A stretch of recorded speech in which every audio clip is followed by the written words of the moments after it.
like Ms.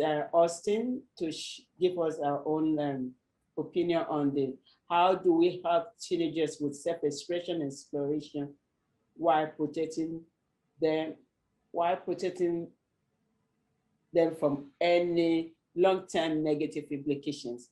Should there be any boundary put in place for the teenagers? Ms. Austin, what's your take on that? And Ms. Lamine, I want to make sure, would you like me to go through my slides real quick just to begin, or you want to just address the question? Oh, okay, you can go to, as we talk, we already talked about the time frame, so. I'm sorry, what? I said we already talked about the time frame, so you remember okay. Yeah, okay. Okay, go ahead. Well, with young people, there's an expression, you don't know what you don't know. You just don't know until you experience it. And what the adults in their lives who really care about their trajectory with their future and their career want to do is give them their experiences. Now, a lot of young people say, you don't, just as Mr. Lamity said, you don't know what you're talking about. You don't know what you're talking about. Unfortunately, through experience, we do know what we're talking about in some things. Therefore, it's a matter of those lines of communication and that, what is it that you want to do? Oh, I want to be a lawyer. I want to be a doctor. I want to work in a white collar career. Then the questions are, what is the mode of dress? What is the way that you can get your foot in the door to move on? And so we have to answer those questions as to what is the dress. And typically, depending on the location, again, depending on the environment, it's going to be something that is professional business attire. And that could be the suit, that could be the tie with the shirt, or that could be the collared shirt. Therefore, again, you have to do the research into what industry you're going in to find out what's the dress code. If you're going to be working as a construction person, then we're talking about steel-toe shoes, the hard hat, the way that you can be comfortable while doing your job. Then as young people, there has to be intellectual curiosity. And I'll say it again, what career are you going to go into? Because I'm really centric on the career. What are the standards for that career in terms of dress? And then asking adults in your life, your parents, you can start off with that.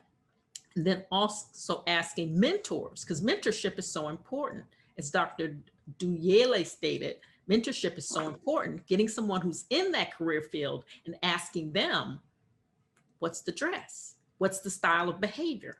And again, Ms. Dami, she can be a mentor because she's been in that work field as a business analyst, and she can say, well, this is what we wore. The guy was wearing a hoodie. We wear casual clothes. But unless you ask the question, you won't know. Therefore, it goes back to communication, having intellectual curiosity about what the career field is, having the ability to talk to the adults in your room. And when I say adults, I mean the more mature people who have had the experience in that field. Because when you're 18, you're an adult. You are adult, you're a young adult. But you have to get that experience from someone who may have been in that career field. Does that answer your question? And I hope it does. Yes. Thank you. That yes, definitely does help. Dr. Leye Otunuga had a question or had his hand raised, so we'll just give him the mic really quickly and then we can bounce back to your presentation if that's okay. Mm-hmm. Hello, everyone. Good afternoon. Very interesting discussion so far. I'm enjoying it. I just wanted to chip in an opinion. We've been talking about performance rules, about communication. It's all basically about relationship between the young adults and the adults, be it their parents, whoever they have relationship with. This is what this has always, has been about. And then how does their upbringing How does it impact the future?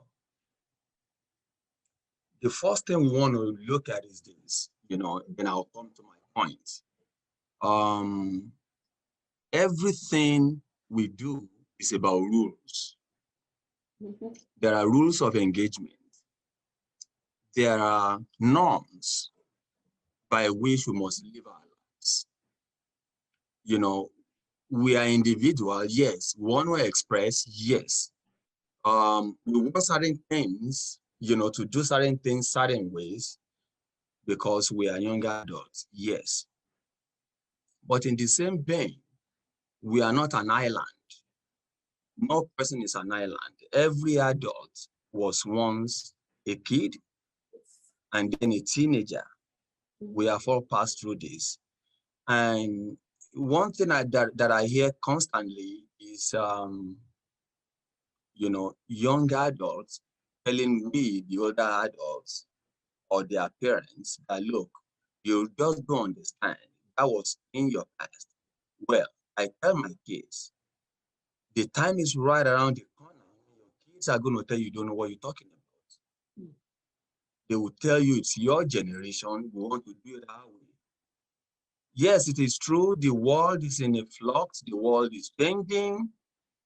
But rules are not changing. Rules of society, rules of relationship are not changing. Then about dressing, about the way you talk, everything, it's everything in this world. One of the things that I found in America here is that when our kids are in kindergarten, elementary school, high school, middle school, whatever, the system seems to rub your head, make the kids feel like they can pretty much do whatever they want to do, which is not true. The world will judge you, whether you like it or not. The world of work will judge you. The world of relationships, even in your personal relationship with the opposite sex, they will judge you by the way you talk, by the way you behave, even the way you do your work. The world is very judgmental. By these judgments, the ability to overcome the perception, the ability to overcome the expectations of others is what success is all about. Ms. Valerie will, understand this much. In the military, I was in the US Army. In the military, people who are younger than you would talk to you the way you don't want to be talked to, the way your parents will not talk to you, and you will suck it up and move on with the mission. It's the same way in the world of work in America. Your boss will want certain level of attitude and comportment from you.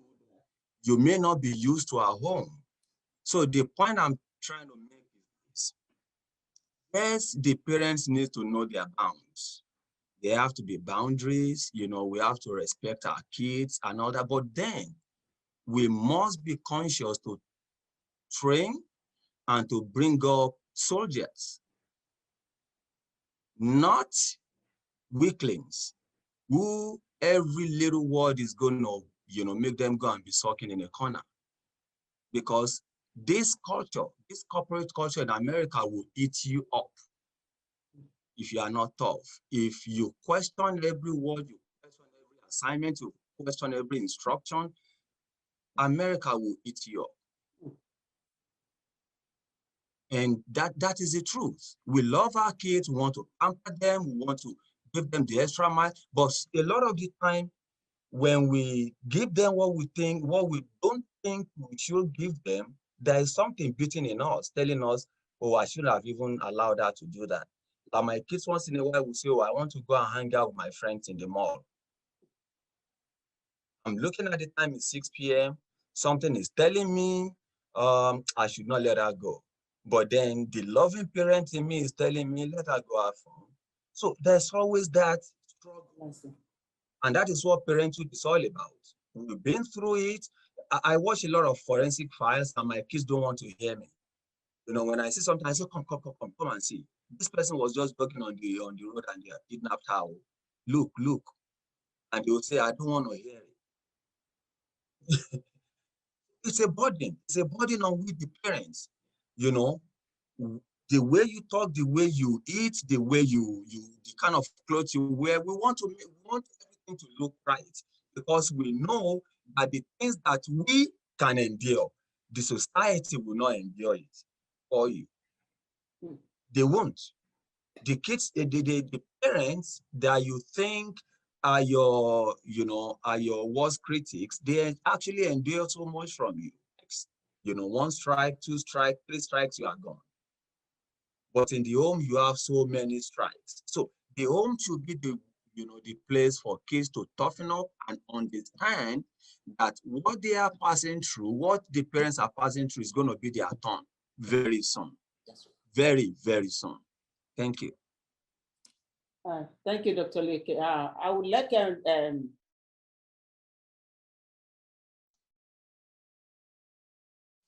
sorry, I would like Mr. Austin to take it up from there too on the problem statement. All right, no problem. And then let me ask you this: how much time? I want to make sure I don't go over the time, so I'll try and keep this quick. Yeah, please keep it because of Q&A session, please. Okay, I'll try and keep it quick. I'm just going to show you a couple of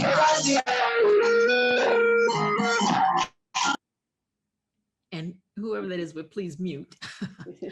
I'm not going to go into, I had discussion phases, but I'm just going to go quickly, and it's a summation of what we basically talked about. Yes. And this is for young people to let you know, we just want to help you to navigate, but you have to go with what the environment is. You have to go with what the environment is.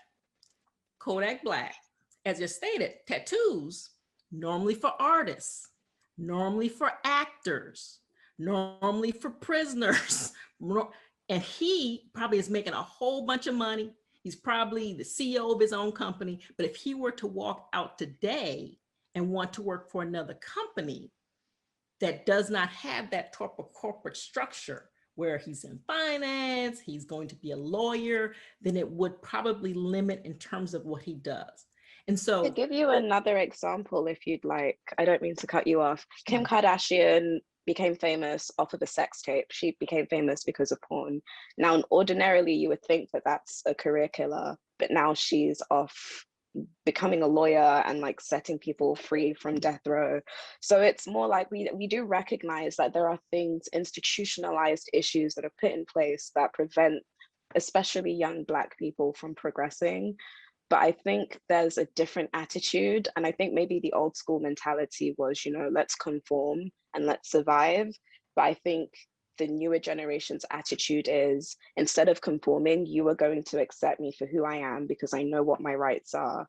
And if my employer doesn't accept me because of my tattoo, I would much rather go to an employer who will accept me. And this is the conversation that I've been having with my mother. She doesn't like it when I dress like a particular way. Not that I dress inappropriately. I just have a really weird style and I'm not a fashionista. My mom is, and we just don't see eye to eye.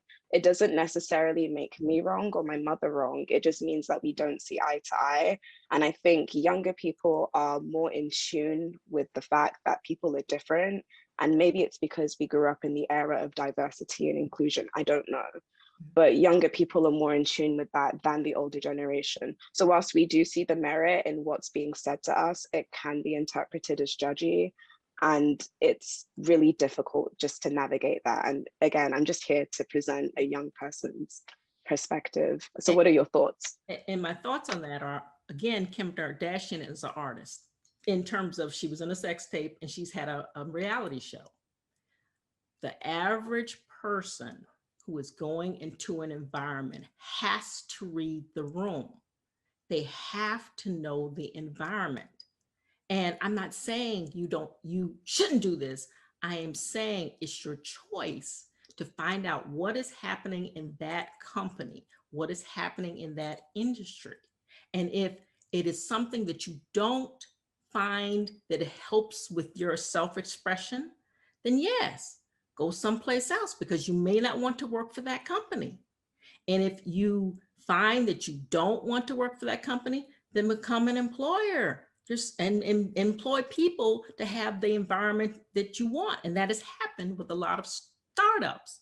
Again, I turn to Mark Zuckerberg, where that was his self-expression. He would wear t-shirts, he would wear jeans, you'd see him on interviews, but then when he started working with the older generation in terms of in the federal government and trying to get policies, then now you see him in suits. So I'm not saying you can't do anything. You can't do something in terms of dress, tattoos, or hair. What I'm saying is read the room, have conversations with your manager, have conversations with your mentors, and be observant of what that company is and also what that industry is, because it's changing. Tattoos in the military were no-go, but now the Marines say you can have a tattoo, you just can't have it on your face. And as you guys move up the ranks and become more powerful, then people coming below you can come to you and say, hey, I'm having issues where I'm being harassed because of my hair. And you can bring up, well, the Crown Act and say, we need to have some diversity discussion to talk about what it is the Crown Act actually protects. So again, read the room. If I may also, may I say something? Yeah, go ahead. All right, yeah. Dami, thank you so much for your comments. I hear you loud and clear. One of my sons worked for a very big company and he left the company, Microsoft, and is with another bigger company, and decided to have this hairstyle that I call Dada. And I'm thinking, you are old, why are you doing this? And the conversation Dami said is what he had. I said, oh, when you go for interview, this is what's going to happen. He said, I've just got a job with Google. What are you talking about, Mom? So immediately I sat back and I was thinking, and I said, one thing that this so-called freedom of expression demands, if you ask me, is hard work, authenticity, because most of you young people, my son is in tech, you are firebrand and you walk together. So like our speaker said, your ability to create your own space, like Mark Zuckerberg decided that t-shirt is all he's going to be worried about. So you now set the tone because you basing your solutions on value that you add. You're thinking less about the appearance. And the only way that we will keep getting it is for you all to be showing us. Like when he got his job, he said, Mom, I went to this interview with this hair. But again, you have to do the extra work. And when you have done the work, you have the voice. None of us can say that we would always give you the answers you want, because how we grew up is different. When I still see him, I still go to Dada. So my husband would say, Remy, you better don't go there. You know, I kind of tease him and he doesn't always like that. So my husband will caution me and say, just chill out, let him be welcome. So God will give us the grace to understand, because one way you get our attention is when you show up, and you all do. But for the younger ones who are not at the level yet, that they've gotten all the arsenal, the equipment, the knowledge, and so on, I say be cautious, like our speaker said. Be cautious about your environment as you're learning. You cannot dare to be 100% different in everything yet, but be building towards that day of freedom, if you will, where you can let your hair hang loose or whatever you want to do, and know that your sole purpose is to add value, to make impact. And you guys do a fine job of that. I mean, you all do. You know how to work together better than the generation now. You guys, you have it like that. You work it. We just have to understand that the time has changed. And you have to also understand that so employers will not change. They might say, oh, this act and that act.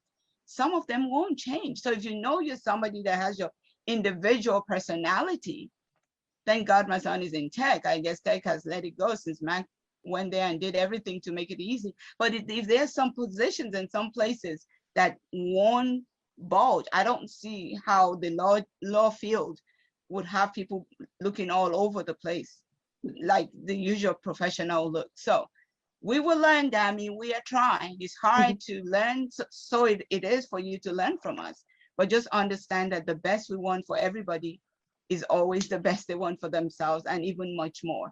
And I'm sure Thank we'll get you. it. We'll get it right because I'm learning. Thank you so much. I'd like to use this as an opportunity May I to interrupt quickly one read second? in the chat. May I Oh, interrupt sure. 1 second? Just 1 second. As I stated at the beginning of this, each of us as Blacks are beautiful. Every color of the rainbow, every hair texture, every hairstyle, and each of us have a voice of we want to express who we are. And we're not trying to dampen that. We're just trying to help you again navigate that there may be career obstacles to be aware of. You choose what you want to wear. You choose what your hair is, but just be aware. And it's been stated so much again and again. We only want the best for you. We're listening to you, and we hope that we just are just letting you know that there are minefields out there and just help you to navigate it. I'm not telling you what to wear. Actually, I think you're looking fine, but you go for it, okay? And you're smart looking fine. You're smart and you look fine, okay? So I would just like to quickly read some of the comments in the chat box, because as the two of you were speaking, there were quite a few thoughts. So first of all, there was a comment about Daniel in the Bible. Someone said, isn't it interesting that Daniel and his 3 friends rock the boat of the supposed crown's authority? A response also to something that was said was, yes, it can be interpreted as judging. The truth is all of these unacceptable expressing rule and regulation are unspoken rule. You will just realize you are not getting the job you want. As a person of color, you are already being discriminated. Why would someone else want to use something that will destroy you? I mean, expressions of oneself. So I don't know if either Valerie or Remy have a response to that. We also had a hand from Agnes Teki. I hope I'm saying your last name correctly. I don't know if you still want to speak, but feel free to as well. This is a loaded Okay, it's question. Agnes. Sorry. Oh, it's Agnes actually. And I mean, I live in UK. And so I'm happy to join. I'm enjoying the conversation. And I asked my daughter to link. I mean, I know she was on, she connected. I don't know if she's still on. And to be honest, I've forgotten the name of the lady in the yellow top. What she said are the very things that I always tell my children. I mean, my son is also in tech and he works in the City of London. And the City of London is very, very corporate and you've got to dress smart. But he kept on telling me, Mom, I'm in tech, Mom, I'm in tech, Mom, I'm in tech. And I think, you know, I feel I'm not very happy about the way he dresses. The jeans, I've seen him even in tattered jeans, but he told me it's acceptable. And, you know, I don't think it's smart enough considering the area that he works. But he always emphasizes that, look, Mom, I'm not into investment banking. I'm in tech, because he works for a software company. Although he's in the very heart of London, the city, distant. So fine, it's accepted, fair enough. But my daughter likes to dress smart. And there are times, I think that they make fun of you if you look smart, you know.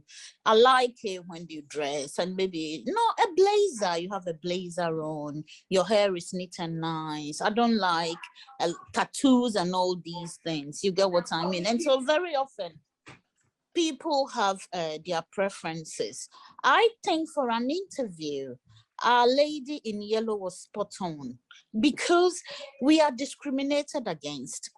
And so it doesn't hurt just doing it right and going in. After you've got the job, you can wear whatever that you want to wear, you know. And I think we should be hammering this kind of information into our children a bit more.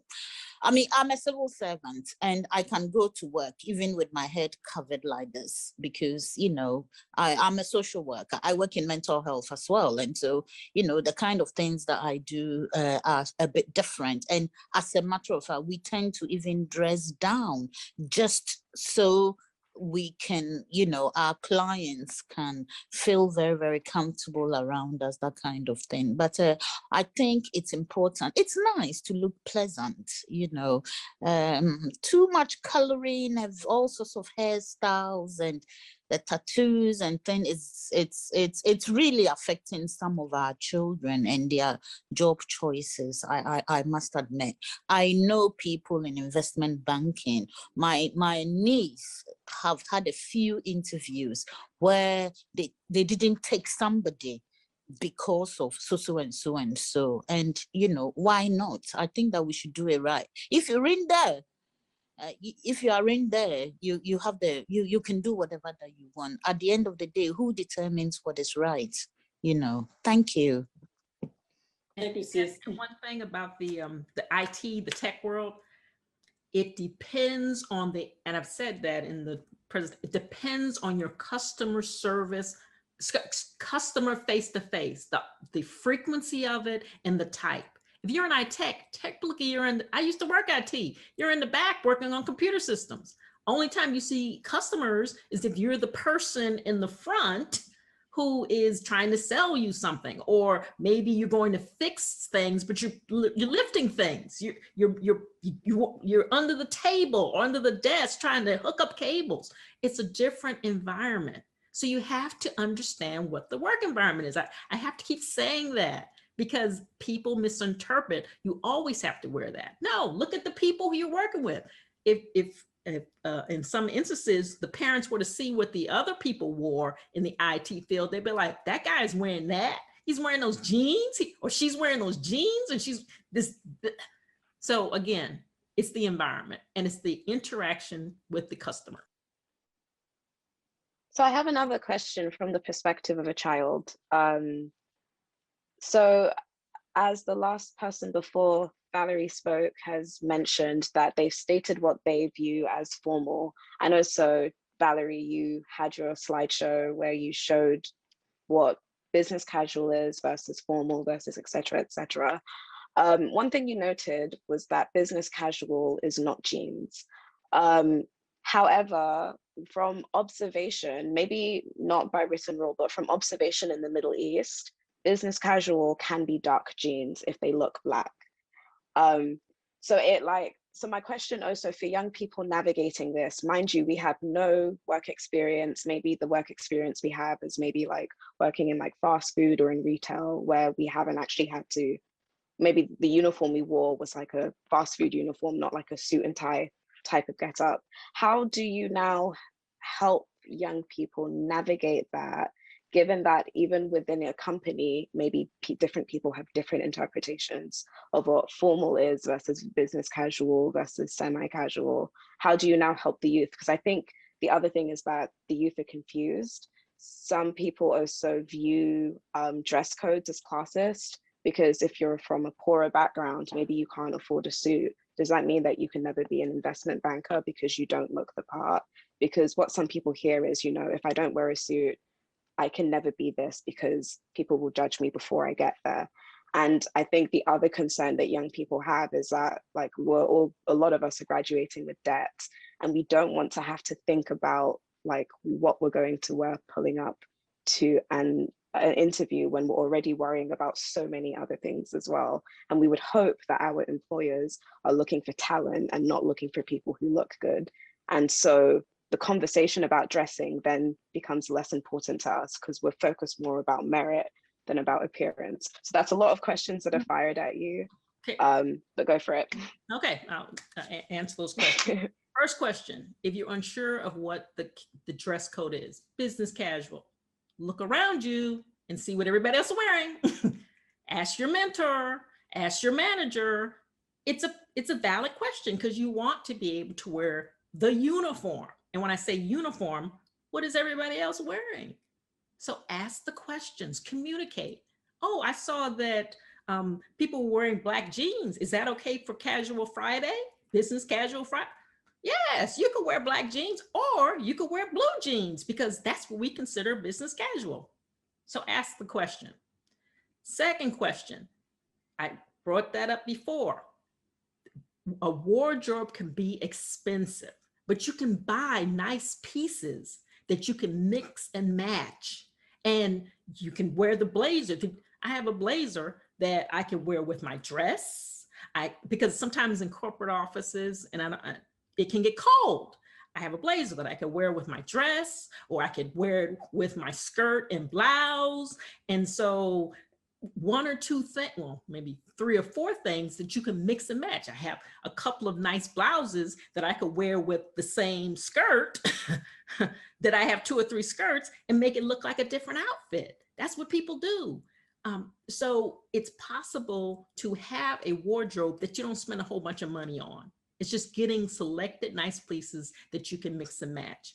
And so that question of, I don't have any money to do that, then don't go to, what is it called? Neiman Marcus, JCPenney, they have sales. They have very good sales. Macy's has sales. And so you pick those times when they have sales and you buy those mix and match things. And then, I'm sorry, what was the third question? I think I answered the. Yeah, I think you did. Yep. We'd like to wrap up the program. It's almost 2 hours now. Yeah. The discussion. I know if we are here, we can be here all day because we have a lot to say. And actually, I have a couple of questions, but I'm not going to read those questions because the time is fast. Some of those questions, you have answered them in course of your sharing and then your submission. Thank you so much, Ms. Valerie. I know you're going to come back again and again and again. Thank you so much. Okay, over to you, Danny. Awesome. So for those of you that have made it all the way to the end, you have made it in time for our lovely surprise.